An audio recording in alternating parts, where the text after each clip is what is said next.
Welcome प्यारे बच्चों, this is our chemistry class और today's our topic is effect of temperature on rate of reaction. Means temperature का क्या effect है किसी रिएक्शन की स्पीड के ऊपर। तो स्पीड के ऊपर रिएक्शन का क्या इफेक्ट होगा, स्पीड के ऊपर जो है टेम्परेचर का क्या इफेक्ट होगा। देखिए प्यारे बच्चों, एक एनसीईआरटी का एग्जांपल यहाँ पे मैं राइट कर रहा हूँ। N2O5 ब्रेक होता है NO2 प्लस O2। तो जो ये डिकम्पोजिशन रिएक्शन है, अगर इसको ऑब्जर्वेशन जो किया गया है और इसका जो रिजल्ट दिया है वो डिफरेंट टेम्परेचर पर, जैसे 50 डिग्री पर, 0 डिग्री पे ये रिएक्शन अप्रोक्सीमेटली 10 डेज में कंप्लीट हो रही है। जैसे ही मैं टेम्परेचर इंक्रीज कर रहा हूं तो ये reaction 5 to 6 hours 5 to 6 hour 5 hour मैं यहाँ पे राइट कर देता हूँ, ये 5 आवर में कंप्लीट हो रही है। और 50 डिग्री पे यही रिएक्शन जो है सिर्फ 12 मिनट में कंप्लीट हो रही है। तो प्यारे बच्चों, हम क्या देख रहे हैं, इफेक्ट ऑफ टेम्परेचर। जैसे जैसे मैं टेम्परेचर राइज कर रहा हूं तो इसकी जो स्पीड है वो इंक्रीज कर रही है यहाँ पे। तो यहाँ पे कंक्लूजन आया है कि जैसे जैसे हम टेम्परेचर राइज करेंगे ऐसे रेट ऑफ रिएक्शन जो है वो इंक्रीज करता है। तो प्यारे बच्चों देखिए, इसमें अर्हीनियस ने अपनी एक इक्वेशन दी है जिसको अर्हीनियस इक्वेशन बोलते हैं और ये बताती है effect of temperature on rate of reaction. ने दिया है K equal to A E minus E A upon R T. के जो है रिएक्शन रेट कांस्टेंट है। देखिए प्यारे बच्चों, इसको हम यूज करते हैं ऐसे, रेट इक्वल टू के कंसंट्रेशन ऑफ रिएक्टेंट। तो ये के है, अगर ये के डबल होगा बच्चों तो रेट भी डबल होगा। अगर ये के डबल होगा तो रेट भी डबल होगा। के 3 टाइम्स होगा तो रेट भी 3 टाइम्स होगा, यानी स्पीड भी 3 टाइम्स होगी। तो प्यारे बच्चों, यहाँ पे जो के का रिलेशन दिखाया है वो इसके साथ दिखाया है।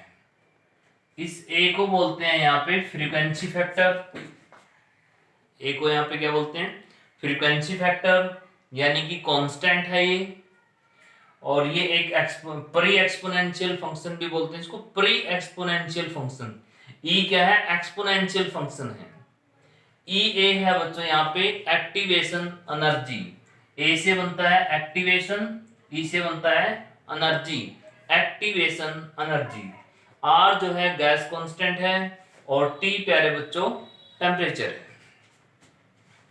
तो देखिए इस रिलेशन को K equal to A E minus E A upon R T, ये फ्रीक्वेंसी फैक्टर है प्यारे बच्चों। ये बताता है हमें कि कोलिजन के बारे में, कितना कोलिजन कितने टाइम में, यहाँ पे प्रोबेबिलिटी क्या है उसकी, कितने टाइम में कितने कोलिजन हो रहे हैं, कितने पार्टिकल आपस में कोलाइड कर रहे हैं। तो देखिए प्यारे बच्चों, इस इक्वेशन के अंदर जो यहाँ मॉडिफिकेशन दी है वो किस तरीके से है। अब मैं इसको इंटीग्रेशन करूंगा बच्चों, मीन्स सॉरी बेटा, मैं इसका नेचुरल लॉग लूंगा और नेचुरल लॉग लेके इस इक्वेशन को मॉडिफाई करूंगा। लेकिन उससे पहले हम थोड़ी सी टर्म समझेंगे कि एक्टिवेशन एनर्जी जो इसके अंदर दिखाई है वो उसका क्या मीनिंग है।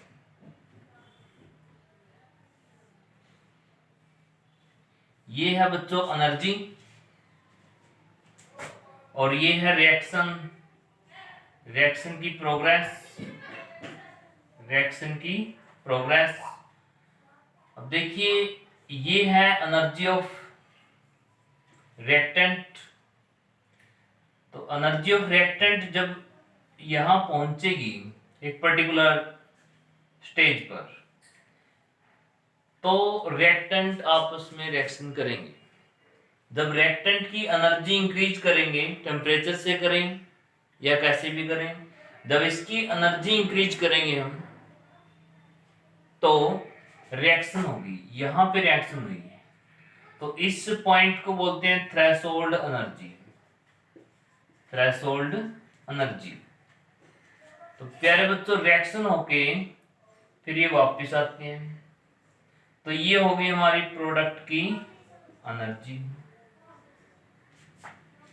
ये प्रोडक्ट की एनर्जी रिएक्टेंट की एनर्जी से लेस भी हो सकती है बच्चों, और मोर भी हो सकती है। अगर ये लेस है यानी कुल मिला के एनर्जी का लॉस हुआ है, पहले एनर्जी मोर थी अब एनर्जी लेस है, तो एक्सोथर्मिक रिएक्शन के लिए। अगर यहाँ पे जो रिएक्टेंट है इसके अंदर प्यारे बच्चों, जो प्रोडक्ट है, सॉरी बच्चों यहाँ पे मुझे जो है पी राइट करना है, प्रोडक्ट। तो जो प्रोडक्ट है यहाँ पे अगर वो यहाँ पे लाई करता है, इसका मतलब क्या हुआ कि वो एंडोथर्मिक है, क्योंकि रिएक्टेंट से उसकी एनर्जी ग्रेटर होगी, मींस हायर पे होगा। इससे मैं यहाँ शो कर देता हूँ। अब ध्यान से देखना बच्चों कि ये एनर्जी क्या है, यहां से जो लेवल है ये है थ्रेशोल्ड एनर्जी। अब बच्चों जो रिएक्टेंट की एनर्जी ये थी, रिएक्शन होने के लिए इतनी चाहिए। ये जो बीच में जो एनर्जी आई है, इस एनर्जी को बोलते हैं हम एक्टिवेशन एनर्जी। Activation energy. तो प्यारे बच्चों समझ में आया एक्टिवेशन एनर्जी का कॉन्सेप्ट। तो देखिए बच्चों ये है हमारी एक्टिवेशन एनर्जी। ये एनर्जी क्या है, एक्टिवेशन एनर्जी। ये जो टॉप में जो एनर्जी चाहिए रिएक्शन के लिए, this is called threshold energy, और ये है एनर्जी ऑफ रिएक्टेंट। जो हम बाहर से दे रहे हैं रिएक्टेंट को energy, that is called the activation energy. तो प्यारे बच्चों इसको बड़े ध्यान से देखिए। तो इस कॉन्सेप्ट को आपने समझा। अब हम जो है दूसरा कॉन्सेप्ट यहाँ पे ले रहे हैं। अब जो ये इक्वेशन है हमारे पास, इसकी बात करते हैं। इसमें प्यारे बच्चों इसकी एक्सप्लेनेशन करते हैं, और हम देखेंगे कि इसका जो टेम्परेचर के साथ जो के का रिलेशन है, जैसे हम टेम्परेचर चेंज करेंगे तो नया के आ जाएगा।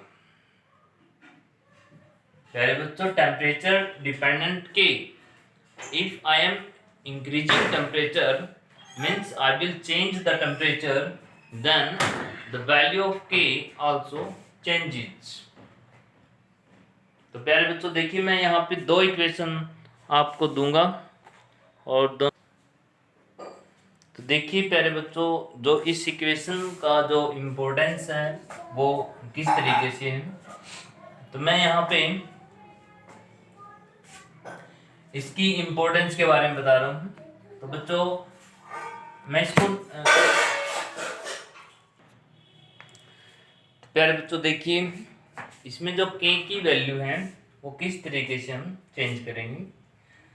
तो सबसे पहले मैं कह रहा हूं इसमें कि we are taking natural log on both side, natural log on both side. हम इसमें नेचुरल लॉग करते हैं दोनों तरफ। तो इसको मैं राइट करता हूं नेचुरल लॉग के इजिकल टू नेचुरल लॉग ए। देखिए ये ए है बच्चों, ये बी पार्ट है, तो नेचुरल लॉग ए अगर मैं पूरे का इसमें करता हूं तो ए बी हो गए, तो इसको राइट करेंगे नेचुरल लॉग ए प्लस नेचुरल लॉग बी, यानी कि natural log E minus E A upon R T. इस तरीके से कर सकते हैं। अब बच्चों इसको लिख सकते हैं नेचुरल लॉग के इजिकल टू नेचुरल लॉग ए, और यहाँ पे जो फैक्टर होता है ये पावर है, पावर हमेशा आगे आ जाती है बच्चों।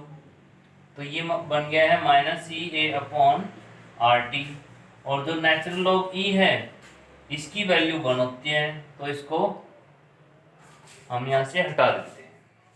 नेचुरल लॉग ई जो है एक बेसिक फंक्शन है, जैसे log 10 की वैल्यू 1 होती है बच्चों, ऐसे ही नेचुरल लॉग ई की वैल्यू 1 होती है। तो हमें जो इक्वेशन मिली वो क्या मिली, ये मिली। अगर ये K1 है और इसका टेम्परेचर T1 है बच्चों, तो ये इक्वेशन है। अब मैं दूसरी इक्वेशन राइट करूं, अगर natural log K2 equal to natural log A minus E A upon RT2। यानी कि मैंने एक सेम इक्वेशन राइट करी है, लेकिन उसमें टेम्परेचर T2 बोल दिया और उसमें जो कांस्टेंट है वो K2 बोल दिया है। तो प्यारे बच्चों, जब मैंने टेम्परेचर चेंज किया तो K भी मेरा चेंज हुआ। अब मैं क्या करता हूं कि जो उनको सब्ट्रैक्ट कर देता हूं। तो natural log K2 minus natural log K1, ये मैंने इसमें सब्ट्रैक्ट कर दिया है। तो अब आगे क्या लिखेंगे, natural log A minus natural log A। जो A है प्यारे बच्चों, जो फ्रीक्वेंसी फैक्टर है वो वेरी नहीं करता, दैट इज अ कांस्टेंट। तो उसको जब सब्ट्रैक्ट करेंगे वो कैंसिल हो जाएगा। फिर तो हमारे पास बचा EA अपॉन RT2 माइनस में EA अपॉन RT1। तो प्यारे बच्चों, माइनस माइनस क्या हो गया है, प्लस हो गया है। तो प्लस वाले फैक्टर को मैं पहले लिख रहा हूँ, माइनस वाले को बाद में लिख रहा हूँ। तो ये किसके इक्वल रहेगा, EA upon RT1 EA upon RT2, ऐसे हो गया बच्चों। अब इसमें हम क्या कर सकते हैं, इसमें कॉमन ले लेंगे। देखिए log A minus log B, तो मैं इसको K2 बाय K1 ऐसे राइट कर सकता हूं। और इसमें से कॉमन लिया है EA अपॉन R, और हमारे पास था नेचुरल लॉग यहाँ था हमारे पास। तो प्यारे बच्चों, ये कैंसिल हो गया था, EA अपॉन RT बचा था हमारे पास, तो मैंने ये लिखा। तो ये अब लिख रहा हूं मैं 1/T1 माइनस 1/T2। प्यारे बच्चों, अब इसको कैसे लिख सकते हैं हम, इसको लिख सकते हैं EA अपॉन R, और ये जो फैक्टर है जब इसमें एलसीएम लेंगे तो एलसीएम लेके क्या बनेगा हमारे पास, T1 T2 and T2 minus T1, ये बन गया बच्चों। अब देखिए ये नेचुरल लॉग लिखा है, अगर मैं इस नेचुरल लॉग को लॉग लिख देता हूं तो फिर क्या होगा, यहां पे इसके बदले में जो लॉग होता है 2.303 is equal to natural log होता है। तो प्यारे बच्चों, यहाँ पे क्या हुआ कि ये जो लॉग के टर्म में मैंने इसको राइट किया है नेचुरल लॉग को, और ये हमारे K2 by K1 is equal to activation energy upon R, और यहाँ पे लिख दिया मैंने T2 माइनस T1 डिवाइड में T1 T2। अब देखिए प्यारे बच्चों, इसको आगे कैसे लिख सकते हैं, log K मीन्स जो कि K है एक्चुअली में K नहीं है, K2 बाय K1 है, नया कांस्टेंट अगर आप राइट करना चाहते हैं यू में राइट, अदरवाइज इसको ऐसे ही लिखना है। तो मैं इसको लिख रहा हूं बच्चों EA अपॉन ये 2.303 यहाँ राइट कर रहा हूं R, और यहाँ पे फैक्टर आ गया T2 minus T1 upon T1 T2। तो ये मेरी इक्वेशन यहाँ पे बन गई है, अर्हेनियस इक्वेशन। देखिए बच्चों, K equal to A E minus E A upon R T है। अगर मैं इसमें नेचुरल लॉग लेता हूँ बोथ साइड तो ऐसे लिखूंगा, जो पावर है वो आगे आएगी, नेचुरल लॉग ई की वैल्यू 1 बनेगी, और फिर इसको ऐसे लिखूंगा, ये टेम्परेचर T1 के लिए K1 है। ऐसे ही दूसरा हो सकता है कि अगर मैं टेम्परेचर वेरी करूँगा तो मेरा टेम्परेचर हो जाएगा T2, और T2 टेम्परेचर के लिए K की वैल्यू K2 बनेगी। तो अब मैंने दोनों इक्वेशन को मिक्सअप करना है, तो मैं सेकंड में से फर्स्ट को सब्ट्रैक्ट कर रहा हूँ, natural log K2 minus natural log K1। तो मैंने ये भी लिखा, कॉमन लिया, ठीक है, ये सब किया, नेचुरल लॉग की जगह लॉग राइट किया 2.303, तो log K2 by K1 equal to EA upon 2.303 R, और ये दो मेरे यहाँ पे टेम्परेचर है। तो इस तरीके से प्यारे बच्चों देखिए हमने यहाँ पे इक्वेशन को जो है सोल्व किया है और इसकी एक्सप्लेनेशन करी है।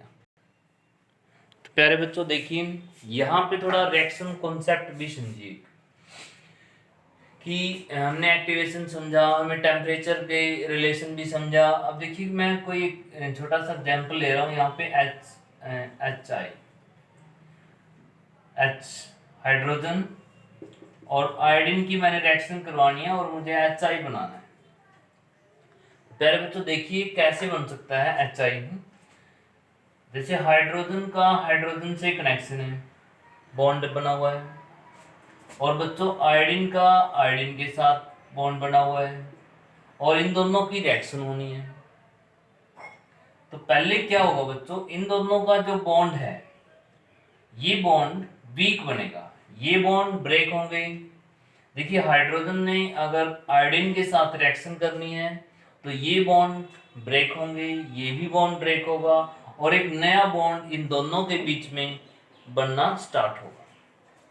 तो देखिए प्यारे बच्चों जो H है, H और H का बॉन्ड वीक होगा, और आयोडीन का बॉन्ड भी वीक होगा, और इनके बीच में बॉन्ड बनना स्टार्ट होगा। यही कंडीशन है बच्चों, जो थ्रेशोल्ड एनर्जी आती है वो ये आती है, वो इंटरमीडिएट बनते हैं। तो यहाँ पे क्या बनते हैं बच्चों, ये इंटरमीडिएट बनते हैं। तो ये इंटरमीडिएट्स हैं, मीन्स जो रिएक्शन है, जो कॉम्प्लेक्सेस बनते हैं वो क्या है। तो ये जो